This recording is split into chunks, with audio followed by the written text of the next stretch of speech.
What's going on, Tricology family, and welcome back to another episode of the Tricology News Talk. And I missed y'all last week. As you guys know, I was on a vacation business trip to Texas, to South by Southwest, and it was a great experience, y'all. So be on the lookout for that documentary series that will be uploaded soon. But in the meantime, we are here in the TNT studios. So let's get into our mainstream news. And after that, we got a movie review for y'all today. So let's get into our mainstream news. Peacemaker Season 1 is not canon to the new DCU, says James Gunn. And this is coming from the comic book reader says, over on Threads, Gunn stated that Peacemaker Season 1 isn't canon to the DCU universe. Also telling an Inquiry fan that Season 2 will take place after the events in Superman, where another fan asked if it was important that meant that events of Man of Steel's newest cinematic outing will have an impact on Peacemaker Season 2. The filmmaker replied, yes. So, are they going with a multiverse route? Because remember, Peacemaker made a guest surprise appearance in the Mortal Kombat 1 game. So, does that have to do with the storyline going into Peacemaker Season 2? Well, we'll just have to wait and see. Doom 2 had a fantastic second weekend as Kung Fu Panda 4 delivers. So let's look at the opening weekend numbers for the Kung Fu Panda film franchise. So the first one opened up to 60 million. The second one opened up to 47 million. The third one opened up to 41 million, and the current fourth one opened up to 58 million. So that's right up close up to the first one. So, in my honest opinion, I think the fourth one did a lot better than the third one. But the two best ones are the first and the second one. So that's how I feel about the Kung Fu Panda franchise. So let me know in the comments below, what are your thoughts on Kung Fu Panda 4, and then what would you rank all four films?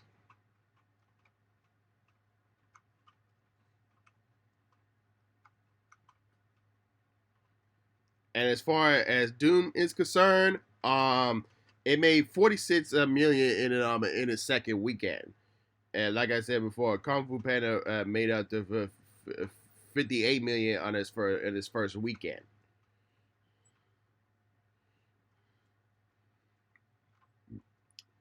The Super Mario Brothers 2 has officially been announced with a release date. So this is coming from Variety saying, Illumination and Nintendo will join forces again to produce a new animated film based on the world of Super Mario Brothers. The company previously partnered with the last year's Super Mario Brothers movie, which grossed more than $1.3 billion and became the second highest grossing movie of 2023. It is unclear which characters of the new film will focus on, being they plumbers, Princess, Cobus, and other residents of the Mushroom Kingdom, and the partners are not using the word sequel. However, the company did specify that the movie will be released in theaters on April 3rd, 2026 in the US. So, we gotta wait 3 more years, y'all, until we get another Super Mario Brothers movie.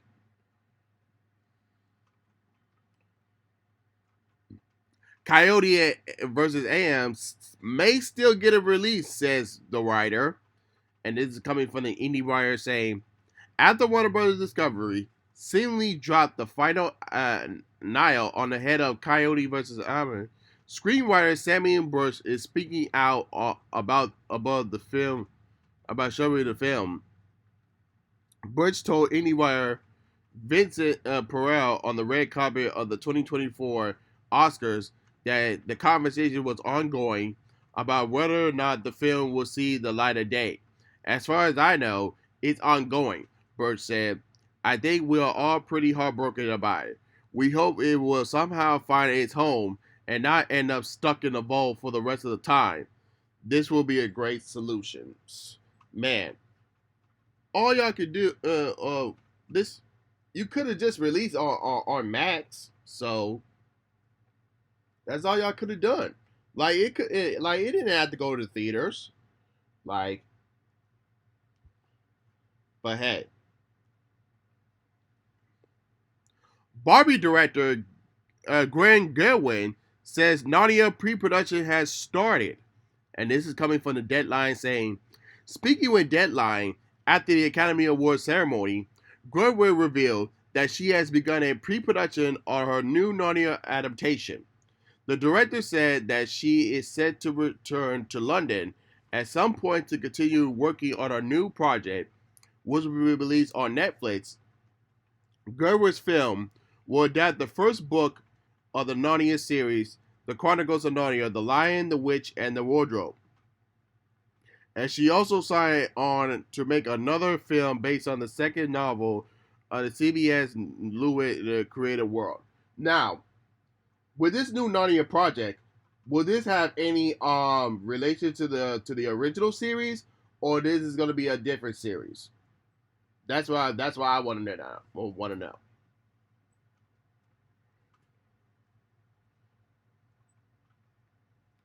Oscars viewership hits 4-year high with a third straight year of growth, and this is coming from the Wrap saying Hollywood's biggest night scored 19.5 million total viewers Sunday night on ABC. According to Nielsen Fast National Live on the same day data, the telecast of the 96 Academy Awards marks a 4-year high in total views, including a 4% increase compared to the 18.8 million who tuned in to Sunday night telecast in 2023. Last year's broadcast saw a 13% uptick in total viewership compared to the 16.7 million viewers the award show has nabbed in 2022. So that's some good numbers there. Christopher Nolan's Oppenheimer Payday has been revealed. Let's see what Variety has to say. Nolan's final payday of the film, which traced to the life of the tenured scientist J. Robert Oppenheimer and its role in creating the atomic bomb, is just south of 100 million, according to the knowledgeable sources. That figure represents a combination of salary backing comprehension, box office, Excaliburs, and a bonus of its twin Academy Awards. A representative of the film did not respond to a request of a comment. I feel like Nolan should be paid a lot more than what he did with Oppenheimer. Leaving Neverland director says new Michael Jackson bio is a complete whitewash. Ooh. Let's see what IndieWire has to say. In a new interview with the Sunday Times, Leaving Neverland director Dan Reese claimed that he saw a draft of the Michael script written by the 3-time Oscar nominee John Logan. Reed called it a complete whitewash that ignores facts about the allegations against Jackson. It is an all out and out adaptation to complete rewrite the allegations and dismiss them out of hand and contains complete lies. Uh-oh. They better get it right, man. That's all I'm saying. Avengers 5's plans revealed a new detail emerge. And this is from the comicbookmovie.com says Avengers Kang Dynasty had a majority of the multiverse saga leads, minus Thor for some reason, battling Kang's variants on Earth. Despite the villain's presence, the story was supposedly largely ground on light as a flummable multiverse elements. Loki and Doctor Strange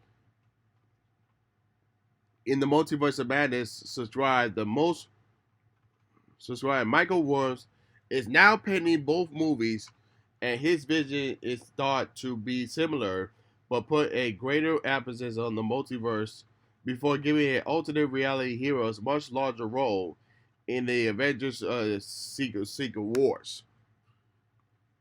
Now, all I'm saying, bring all the characters in the Kane Dynasty and have a cliffhanger ending where Doom comes in and then make it more exciting, like they did with Infinity War and Endgame.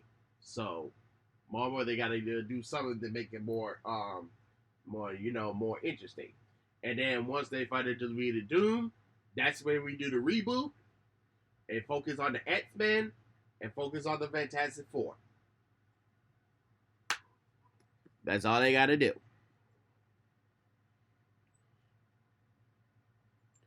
Marvel exec says former CEO mandate as much content as fast as possible for Disney Plus. And this is from comicbook.com saying, I mean, frankly, in all honesty, there's a mandate to kind of create as much as we could for Disney Plus as quickly as we could.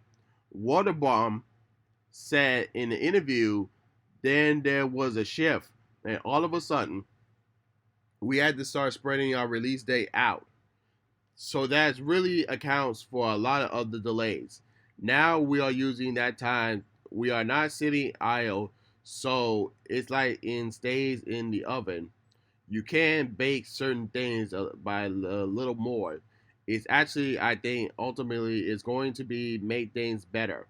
But most of it is just frankly shoving for the business. So don't rely too much on bringing content to Disney Plus, because you got to focus things on what should be go to theaters and what to go to Disney Plus. So kind of slow down a bit and really think your plans. Marvel could be revisiting Agents of the Shield, and this is coming from Comic Book Reader says, speaking of Agent fandom on YouTube, Wonderbaum, who also had a head of the animation and streaming, hit at the potential revival of the one studio current projects are complete. We are in production of Daredevil's Born Again in New York, he says. They are shooting as we speak. I'm seeing text messages come up from the set. Agents of S.H.I.E.L.D. It's the next show that we are going to kind of revisit and revive.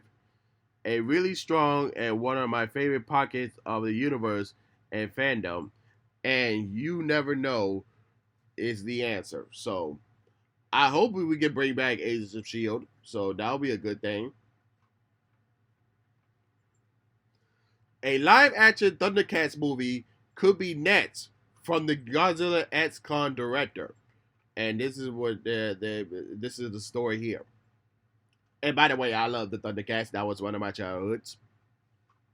Speaking to the I-09 about the Godzilla X Con, Wingard revealed that the latest both high-profile project and in terms of Thundercats at least is very encouraging.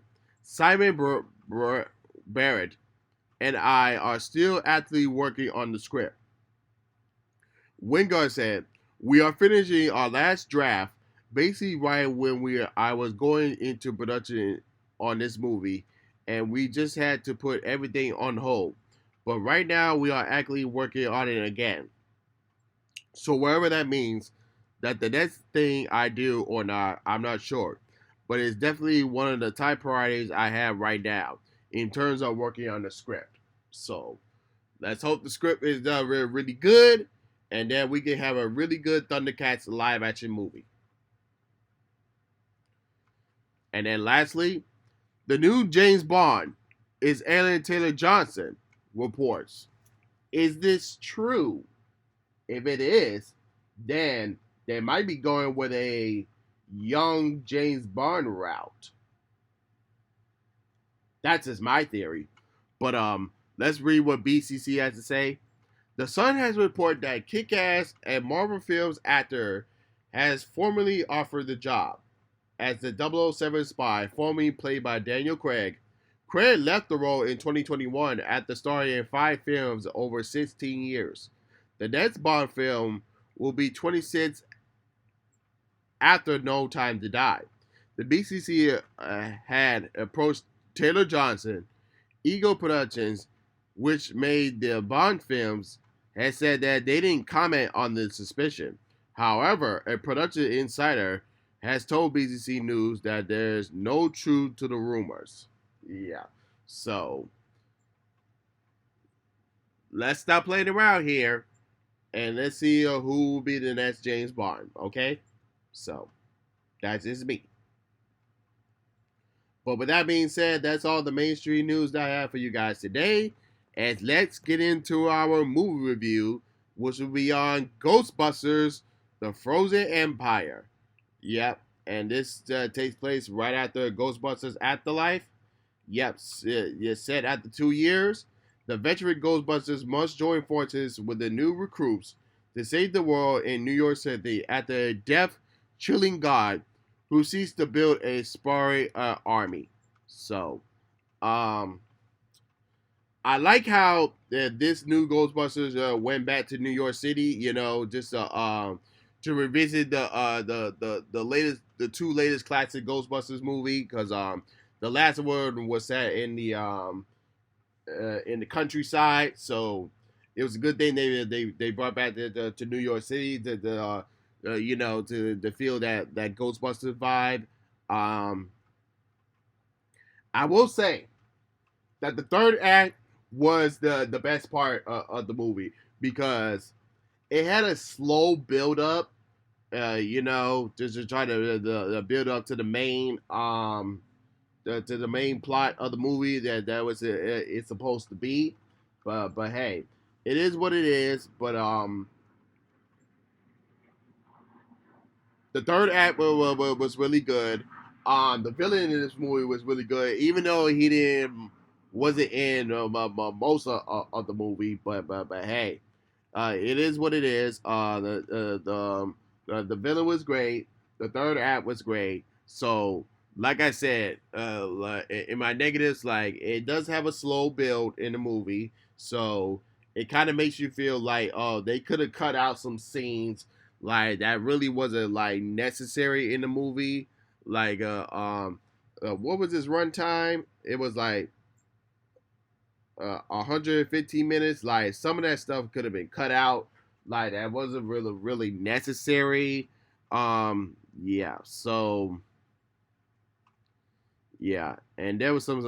I know there's probably gonna be some jokes in there, like, that really wasn't like made for children. Like, I most of the time I wouldn't consider it as a children's movie, but hey, it is what it is. But hey, and I know some people have their negative thoughts on it, but and like I said, this movie was never made to be a perfect movie. Like, that's one thing you gotta understand. Like, this never was meant to be a perfect movie.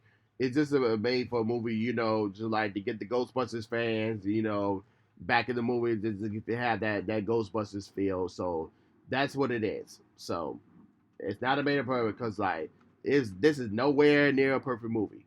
Okay, if you're gonna ask me what was the best Ghostbusters movie, I would say the very first two. That's be my opinion. But hey, um, for this movie, I'm gonna give it a C plus, a C plus grade. So and that's what I get for the film. But other than that, yo, that's all I have for you guys today. If you watch me on YouTube, don't forget to like, comment, subscribe, and hit that notification bell when new episodes are uploaded. And of course, if you listen to me on Spotify, Google Podcasts, Apple Podcasts, or any other podcast streaming platform, don't forget to follow me there as well. So, with that being said, this is Trico, and I'm signing off, y'all. Peace.